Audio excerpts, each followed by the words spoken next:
आइए सुनते हैं मुंशी प्रेमचंद्र की कहानी रंगभूमि भाग 13। विनय सिंह के जाने के बाद सोफिया को ऐसा प्रतीत होने लगा कि वह रानी जानवी मुझसे खिंची हुई है। वह अब उसे पुस्तक तथा पत्र पढ़ने या चिट्ठियां लिखने के लिए बहुत कम बुलाती, उसके आचार व्यवहार को संदिग्ध दृष्टि से देखती, जबकि अपनी बदगुमानी को वह यथासाध्य प्रकट न होने देती। पर सोफी को ऐसा ख्याल होता कि मुझ पर अविश्वास किया जा रहा है। वह जब कभी बाग में सैर करने चली जाती या कहीं घूमने निकल जाती तो लौटने पर उसे ऐसा मालूम होता कि मेरी किताबें उलट पलट दी गई है। वह बदगुमानी उस वक्त और असन्ना हो जाती जब डाकिये के आने पर रानी जी स्वयं उसके हाथ से पत्र आदि लेती और बड़े ध्यान से देखती कि सोफिया का कोई पत्र तो नहीं है। कई बार सोफिया को अपने पत्रों के लिफाफे फटे हुए मिले। वह इस कूटनीति का रहस्य खूब समझती थी। यह रोकथाम केवल इसलिए है कि मेरे और विनय सिंह के बीच में पत्र व्यवहार न होने पाए। पहले रानी जी सोफिया से विनय और इंदु की चर्चा अक्सर किया करती, अब भूल कर भी विनय का नाम न लेती। यह प्रेम की पहली परीक्षा थी। किंतु आश्चर्य यह था कि सोफिया में अब वह आत्म अभिमान न था जो नाक पर मक्खी न बैठने देती थी।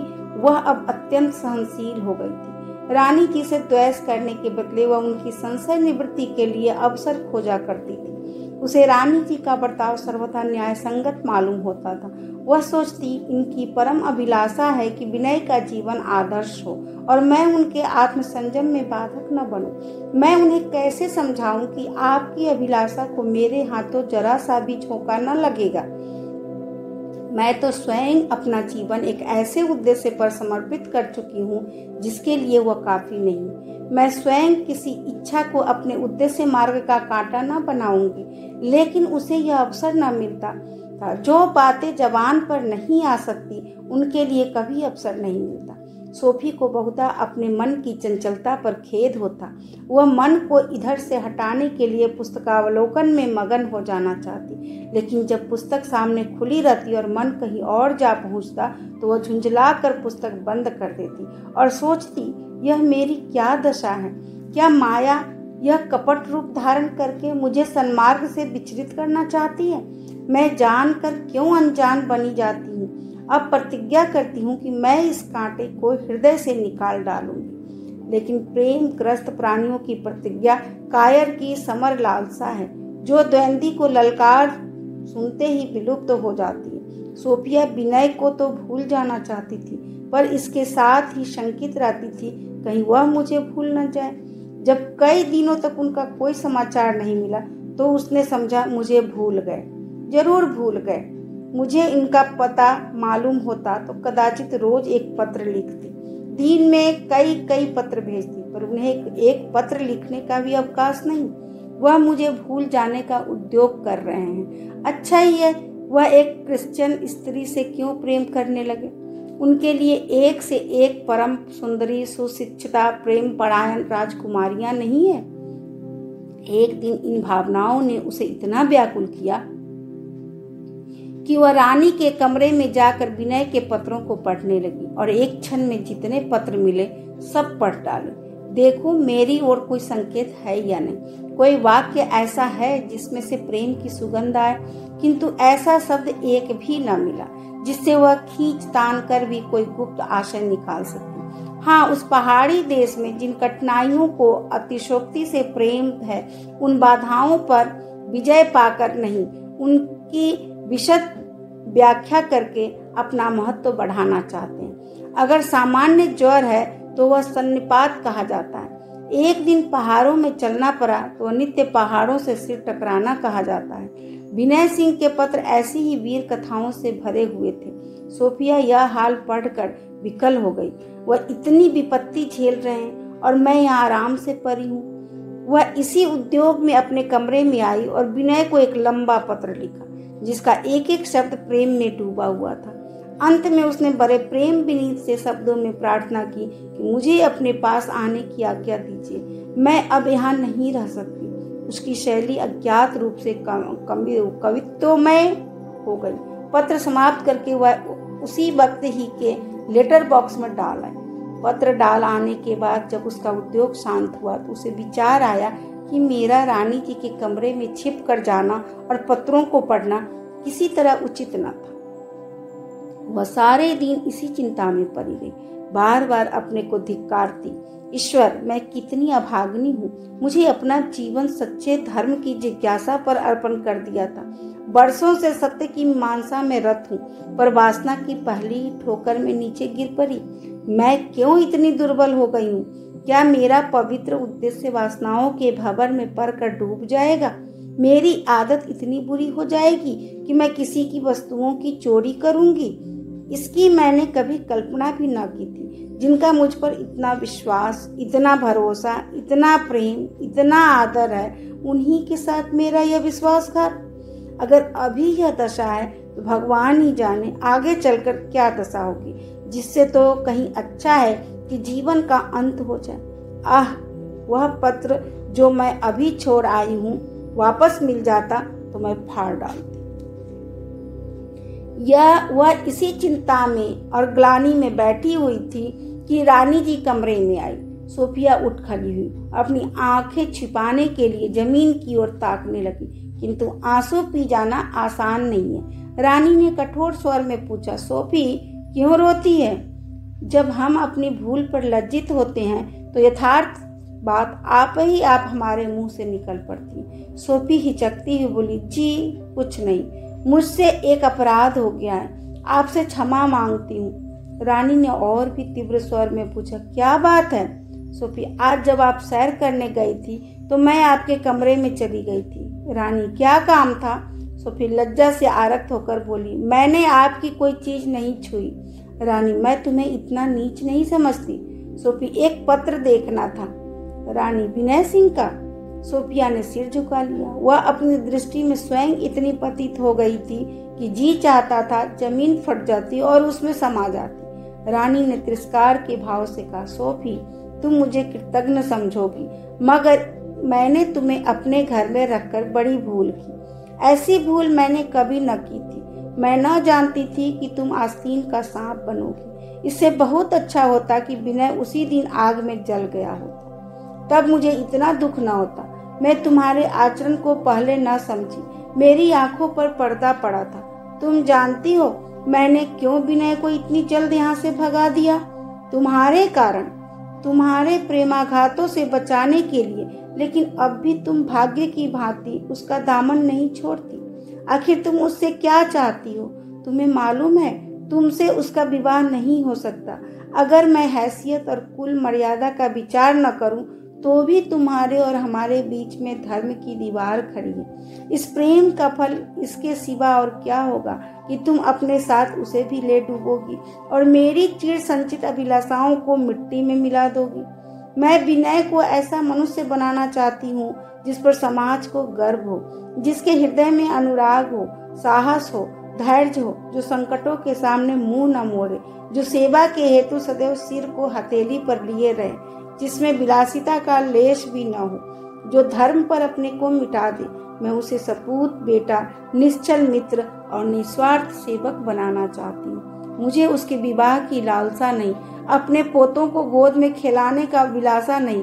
देश में आत्मसेवी पुरुषों और संतान सेवी माताओं का अभाव नहीं है।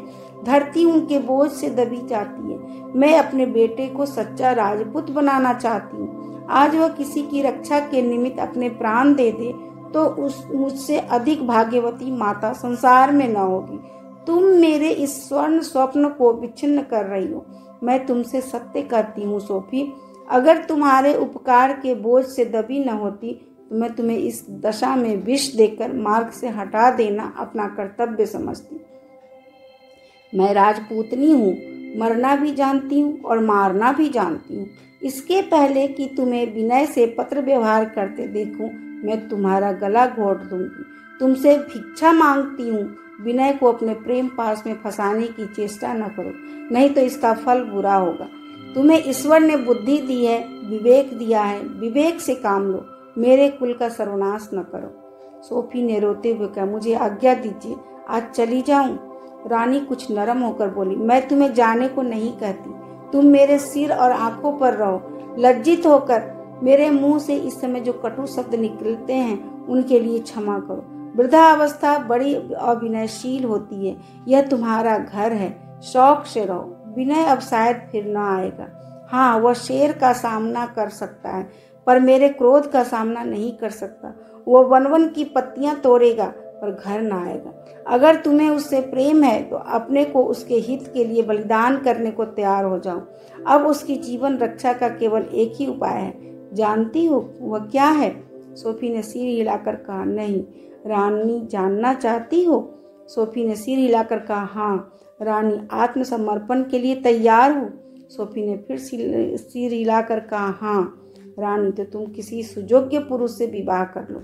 विनय को दिखा दो कि तुम उसे भूल गई, तुम्हें उसकी चिंता नहीं है। यही नैराश्य उसको बचा सकता है। हो सकता है कि वह नैराश्य उसे जीवन से विरक्त कर दे, वह ज्ञान लाभ का आश्रय ले, जो नैराश्य का एकमात्र शरण स्थल है। पर संभावना होने पर भी इस उपाय के सिवा दूसरा अवलंब नहीं है। स्वीकार करती हो? सोफी रानी के पैरों पर गिर पड़ी और रोती हुई बोली, उनके हित के लिए कर सकती हूँ। रानी ने सोफी को उठाकर गले लगा लिया और करुण स्वर में बोली, मैं जानती हूँ तुम उसके लिए सब कुछ कर सकती हो। ईश्वर तुम्हें इस प्रतिज्ञा को पूरा करने का बल प्रदान करे। यह कहकर जानवी वहां से चली गई। सोफी एक कोच पर बैठ गई और दोनों हाथों से मुंह छिपाकर फूट फूट कर रोने लगी। उसका रोम रोम ग्लानि से पीड़ित हो रहा था। उसे जानवी पर क्रोध न था, उसे उन पर असीम श्रद्धा हो रही थी। कितना उच्च और पवित्र उद्देश्य है।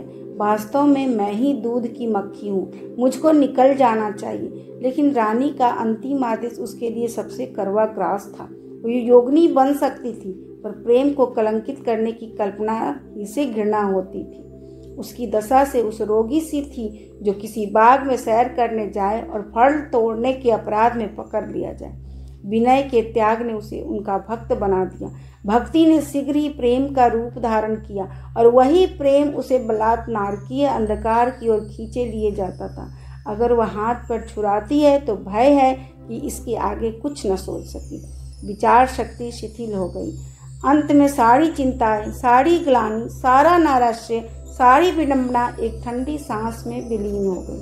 शाम हो गई थी। सोफिया मन मारे उदास बैठी बाग की तरफ टकटकी लगाए ताक रही थी, मानो कोई विधवा पति शोक में मग्न हो। सहसा प्रभु सेवक ने कमरे में प्रवेश किया। सोफिया ने प्रभु सेवक से कोई बात नहीं की, चुपचाप अपनी जगह मूर्तिवत बैठी रही। वह उस दशा को पहुंच गई थी जब सहानुभूति से भी अरुचि हो जाती है। नैराश्य की अंतिम अवस्था विरक्ति होती है। लेकिन प्रभु सेवक अपनी नई सूचना सुनाने के लिए इतने उत्सुक हो रहे थे कि सोफी के चेहरे की ओर उनका ध्यान ही न गया।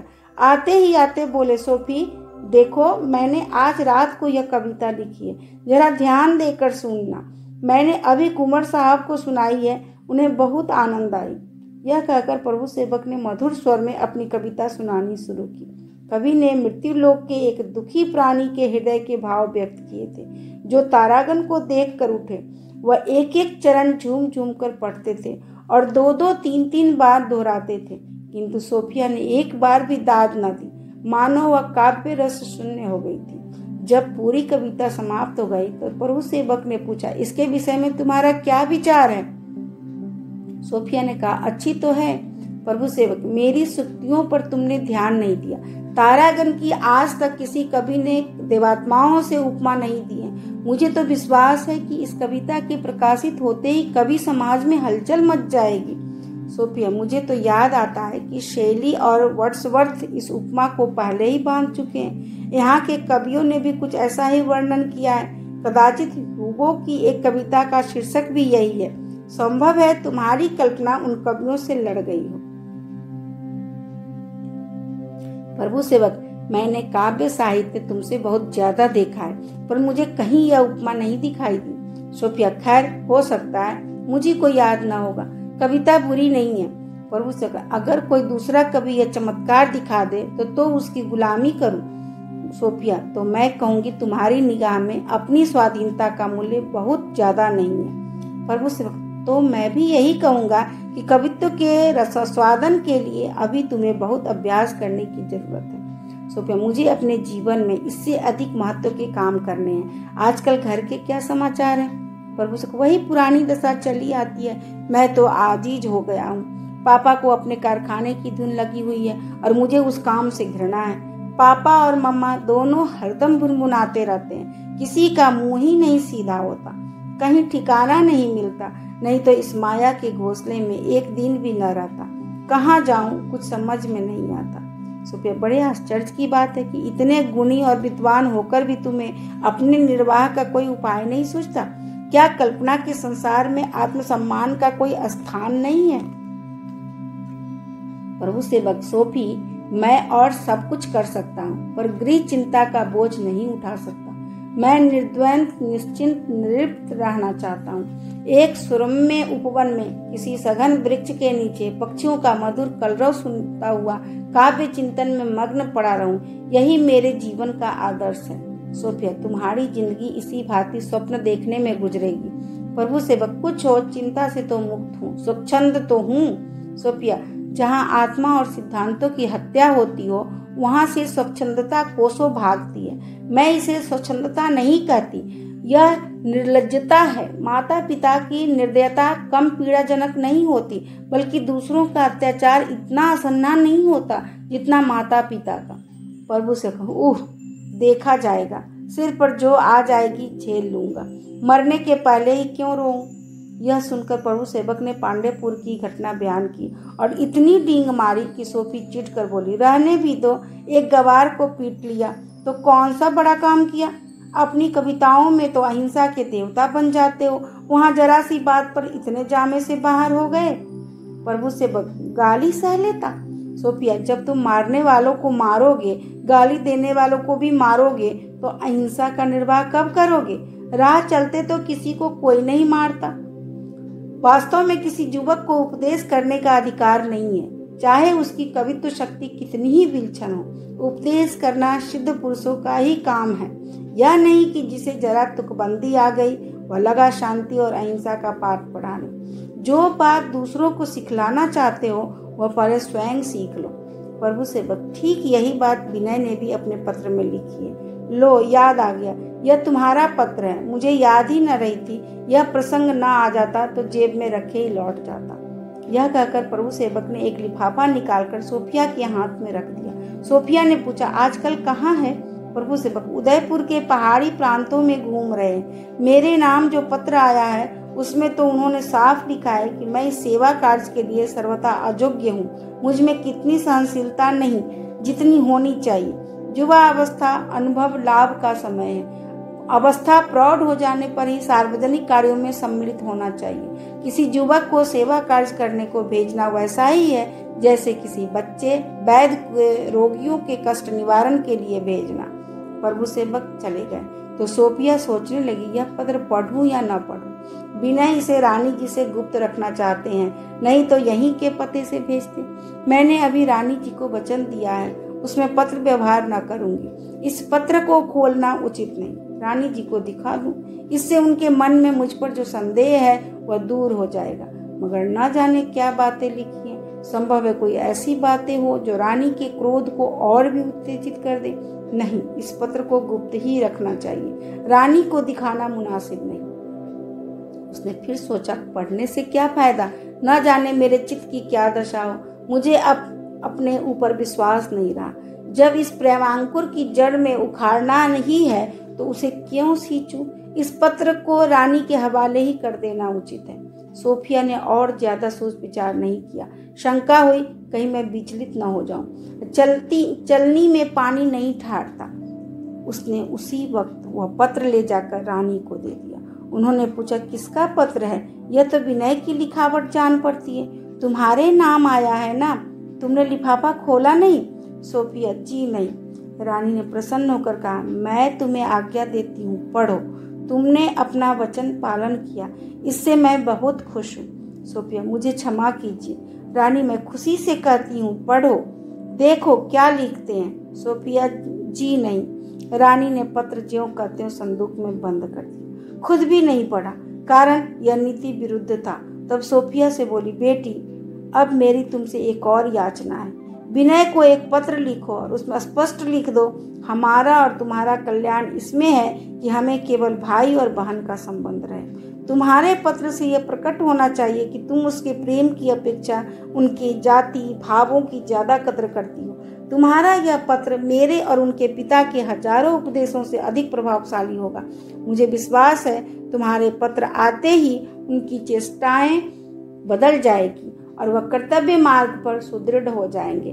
मैं इस कृपा के लिए जीवन पर्यंत तुम्हारी आभारी रहूंगी। सोफी ने कातर स्वर में कहा, आपकी आज्ञा पालन करूंगी। रानी, नहीं, केवल मेरी आज्ञा का पालन करना काफी नहीं है। अगर उससे यह भाषित हुआ कि किसी की प्रेरणा से लिखा गया है तो उसका असर जाता रहेगा। सोफिया, आपको पत्र लिख कर लिखा दूं? रानी, नहीं, तुम ही भेज देना। सोफिया जब वहां से आकर पत्र लिखने बैठी तो उसे सोचता ही ना था कि क्या लिखूं। सोचने लगी, वह मुझे निर्मम समझेंगे। अगर लिख दूं मैंने तुम्हारा पत्र पढ़ा ही नहीं तो उन्हें कितना दुख होगा। कैसे कहूं कि मैं तुमसे प्रेम नहीं करती। वह मेज पर से उठ खड़ी हुई और निश्चय किया, कल लिखूंगी। एक किताब पढ़ने लगी। भोजन का समय हो गया, 9 बज गए। अभी वह मुंह हाथ धोकर बैठी ही थी कि उसने रानी को द्वार से अंदर की ओर झांकते देखा। समझी किसी काम से जा रही होगी। फिर किताब देखने लगी। 15 मिनट भी न गुजरे थे कि रानी फिर दूसरी तरफ से लौटी और कमरे में झांका। सोफी को उनका यूं मंडलाना बहुत नागवार मालूम हुआ। उसने समझा, यह मुझे बिल्कुल काठ की पुतली बनना चाहती है, बस इनके इशारों पर नाचा करूं। इतना तो नहीं हो सका कि जब मैंने बंद लिफाफा उनके हाथ में रख दिया तो मुझे खत पढ़कर सुना देती। आखिर मैं लिखूं क्या, नहीं मालूम उन्होंने अपने खत में क्या लिखा है। सहसा उसे ध्यान आया कि कहीं मेरा पत्र उपदेश के रूप में न हो जाए। वह इसे पढ़कर शायद मुझसे चिढ़ जाए। अपने प्रेमियों से हम उपदेश और शिक्षा की बातें नहीं, प्रेम और परितोष की बातें सुनना चाहते हैं। बड़ी कुशल हुई, नहीं तो वह मेरा उपदेश पढ़कर न जाने दिल में क्या समझती। उन्हें ख्याल होता गिरजा में उपदेश सुनते सुनते उनकी प्रेम भावनाएं निर्जीव हो गई है। अगर वह मुझे ऐसा पत्र लिख दे तो मुझे कितना बुरा होता। आह, मैंने बड़ा धोखा खाया। पहले मैंने समझा था कि उनसे केवल आध्यात्मिक प्रेम करूंगी। अब विदित हो रहा है कि आत्मिक प्रेम या भक्ति केवल धर्म जगत ही को वस्तु है। स्त्री पुरुष में पवित्र प्रेम होना असंभव है। प्रेम पहले उंगली पकड़कर तुरंत ही पहुंचा पकड़वाता है। यह भी जानती हूँ कि यह प्रेम मुझे ज्ञान के ऊंचे आदर्श से गिरा रहा है। हमें जीवन इसलिए प्रदान किया गया है कि सद्विचारों और सत्कार्यों से उसे उन्नत करे और एक दिन अनंत ज्योति में विलीन हो जाए। यह भी जानती हूँ कि जीवन नश्वर है, अनित्य है और संसार के सुख अनित्य और नश्वर है। यह सब जानते हुए भी पतंग की भांति दीपक पर गिर रही हूँ। इसलिए तो कि प्रेम में वह विस्मृति है जो संयम, ज्ञान और धारणा पर पर्दा डाल देती है। भक्तजन भी आध्यात्मिक आनंद भोगते रहते हैं, वासनाओं से मुक्त नहीं हो सकते। जिसे कोई ब्लात खींचे नहीं लिए जाता हो उससे कहना कि तू मत खा जा, कितना बड़ा अन्याय है। पीड़ित प्राणियों के लिए रात एक कठिन तपस्या है। ज्यों ज्यों रात गुजरती थी सोफी की उद्विग्नता बढ़ती जाती थी। आधी रात तक मनोभावों से निरंतर संग्राम करने के बाद अंत में उसने विवश होकर हृदय के द्वार प्रेम क्रियाओं के लिए उन्मुक्त कर दिए। जैसे किसी रंगशाला का व्यवस्थापक दर्शकों की रेल पेल से तंग आकर शाला का पट सर्वसाधारण के लिए खोल देता है। बाहर का शोर भीतर के मधुर स्वर प्रवाह में बाधक होता है। सोफी ने अपने को प्रेम कल्पनाओं की गोद में डाल दिया, अबाध रूप से उनका आनंद उठाने लगी। क्यों विनय, तुम मेरे लिए क्या क्या मुसीबतें झेलोगे? अपमान, अनादर, द्वेष, माता पिता का विरोध, तुम मेरे लिए यह सब विपत्ति सह लोगे। लेकिन धर्म, वह देखो तुम्हारा मुख उदास हो गया। तुम सब कुछ करोगे पर धर्म नहीं छोड़ सकते। मेरी भी यही दशा है। मैं तुम्हारे साथ उपवास कर सकती हूँ, तिरस्कार, अपमान, निंदा सब कुछ भोग सकती हूँ, पर धर्म को कैसे त्याग दूँ? ईशा का दामन कैसे छोड़ दूँ? ईसाइयत की मुझे परवाह नहीं, वह केवल स्वार्थों का संगठन है।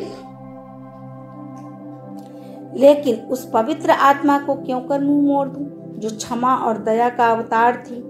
क्या यह संभव नहीं कि मैं ईसा के दामन से लिपटी रहकर भी अपनी प्रेमाकांक्षाओं को तृप्त करूं? हिंदू धर्म की उदार छाया में किसके लिए शरण नहीं? आस्तिक भी हिंदू है, नास्तिक भी हिंदू है। 33 करोड़ देवताओं को मानने वाला भी हिंदू है। जहाँ महावीर के भक्तों के लिए स्थान है, बुद्ध देव के भक्तों के लिए स्थान है, वहाँ क्या यीशु के भक्त के लिए स्थान नहीं? तुमने मुझे अपने प्रेम का निमंत्रण दिया है, मैं उसे अस्वीकार क्यों करूं? मैं भी तुम्हारे साथ सेवा कार्य में रत हो जाऊंगी, तुम्हारे साथ वनों में विचरूंगी, झोपड़ी में रहूंगी। आह, मुझसे बड़ी भूल हुई, मैंने नाहक वो पत्र रानी जी को दे दिया। मेरा पत्र था, मुझे उसके पढ़ने का पूरा अधिकार था। मेरे और उनके बीच प्रेम का नाता है जो संसार के और सभी संबंधों से पवित्र और श्रेष्ठ है। मैं उस विषय में अपने अधिकार को त्याग कर विनय के साथ अन्याय कर रही हूँ। नहीं, मैं उनसे दगा कर रही हूँ। मैं प्रेम को कलंकित कर रही हूँ, उनके मनोभावों का उपहास कर रही हूँ। यदि वह मेरा पत्र बिना पढ़े ही फाड़ कर फेंक देते तो मुझे इतना दुख होता है कि उन्हें कभी क्षमा न करती। क्या करूं? जाकर रानी जी से वह पत्र मांग लूं? उसे देने में उन्हें कोई आपत्ति नहीं हो सकती। मन में चाहे कितना ही बुरा माने, पर मेरी अमानत मुझे अवश्य दे देंगे। वह मेरी मम्मा की भांति अनुदार नहीं है, मगर मैं उनसे मांगू क्यों? वह मेरी चीज है, किसी अन्य प्राणी का उस पर कोई दावा नहीं। अपनी चीज ले लेने के लिए मैं किसी दूसरे का एहसान क्यों उठाऊं? 11 बज रहे थे। भवन में चारों तरफ सन्नाटा छाया हुआ था। नौकर चाकर सब सो रहे थे। सोफिया ने खिड़की से बाहर बाग की ओर देखा। ऐसा मालूम होता था कि आकाश से दूध की वर्षा हो रही है। चांदनी खूब छिटकी हुई थी।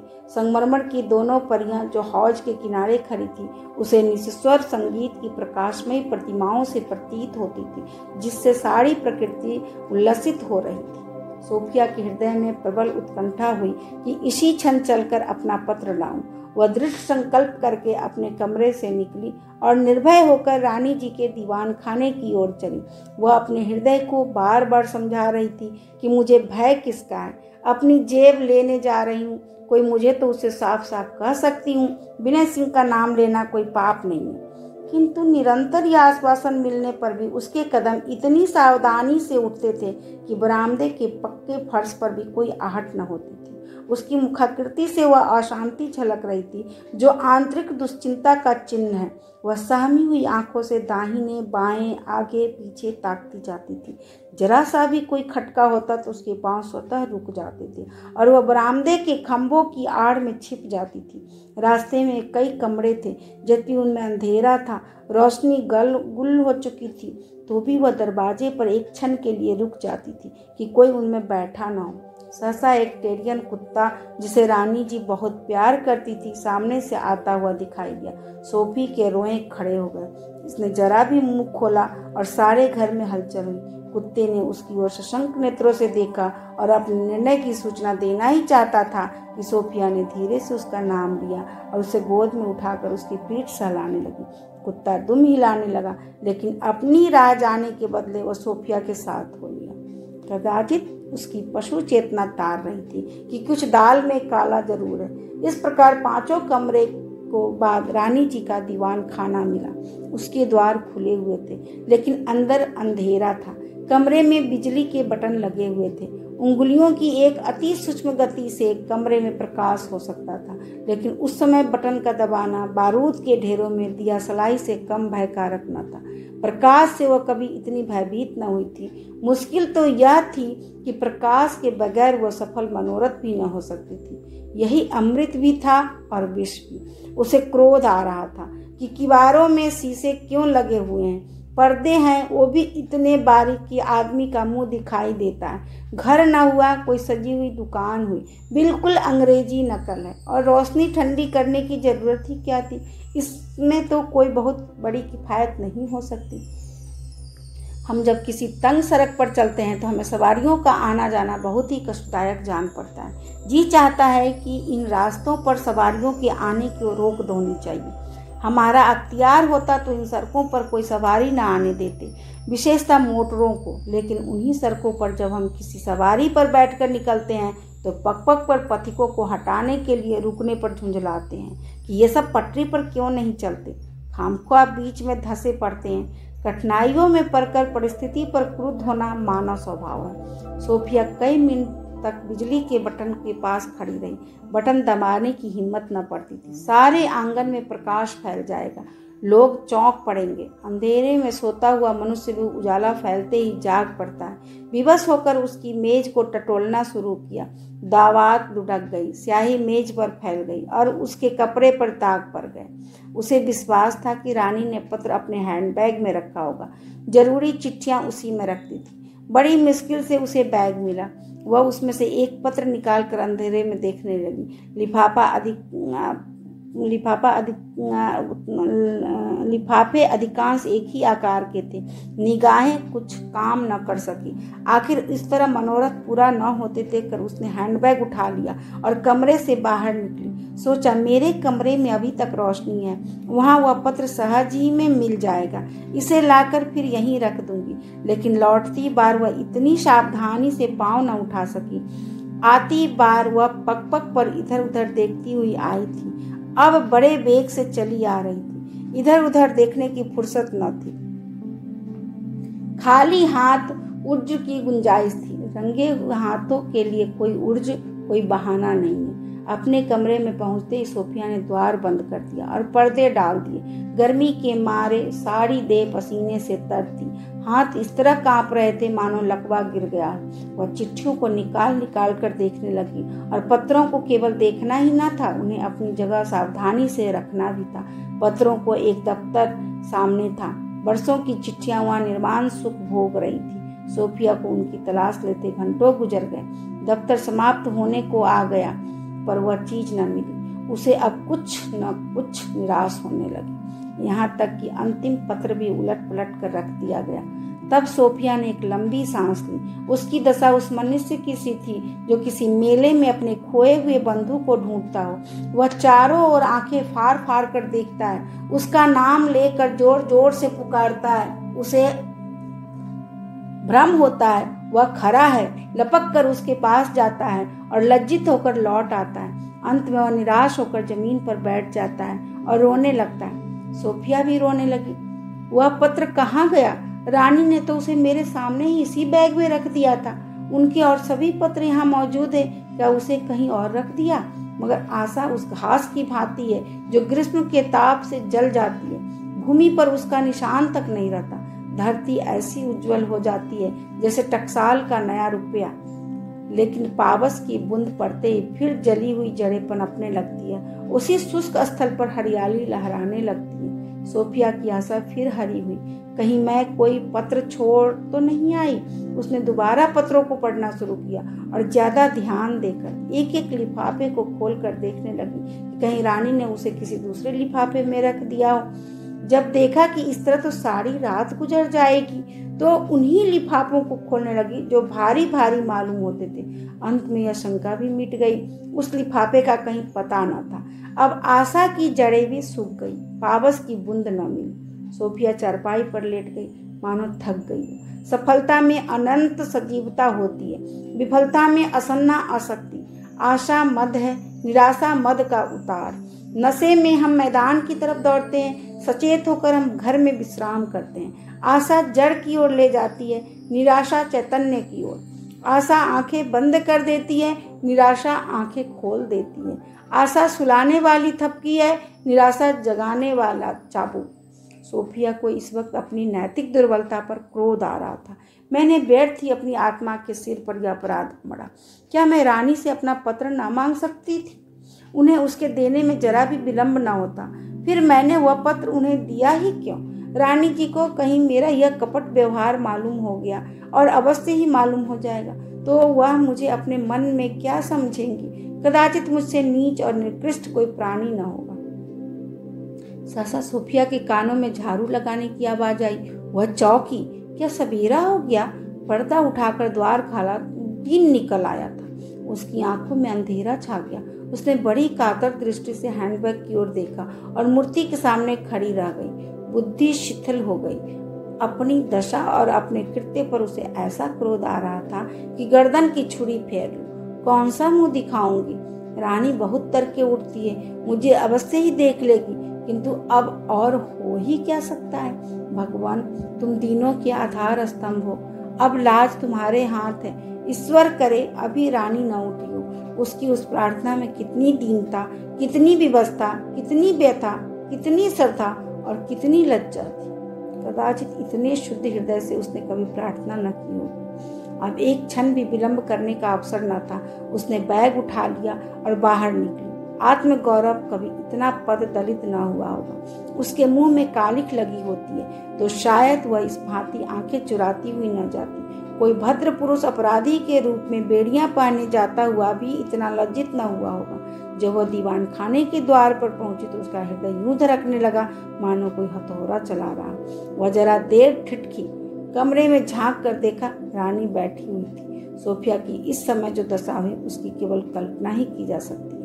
वह गड़ गई, कट गई, सिर पर बिजली गिर पड़ती, नीचे की भूमि फट जाती तो भी कदाचित वह इस महान संकट के सामने उस पुष्प वर्षा या जल विहार के समान सुगत प्रतीत होती। उसने जमीन की ओर ताकते हुए हैंडबैग चुपके से ले जाकर मेज पर रख दिया। रानी ने उसकी ओर उस दृष्टि से देखा जो अंतस्थल पर सर के समान लगती है। उसमें अपमान भरा हुआ था, क्रोध न था, दया न थी, ज्वाला न थी, तिरस्कार था, विशुद्ध, सजीव और शब्द। सोफिया लौटना चाहती थी कि रानी ने पूछा, विनय का पत्र ढूंढ रही थी? सोफिया अवाक रह गई। मालूम हुआ किसी ने कलेजे में बर्छी मार दी। रानी ने फिर कहा, उसे मैंने अलग रख दिया है, मंगवा दूं? सोफिया ने उत्तर न दिया। उसके सिर में चक्कर सा आने लगा। मालूम हुआ कमरा घूम रहा है। रानी ने तीसरा बाण चलाया। क्या यही सत्य की मीमांसा है? सोफिया मूर्छित होकर फर्श पर गिर पड़ी। अभी आप सुन रहे थे मुंशी प्रेमचंद्र की कहानी रंगभूमि भाग 13। धन्यवाद।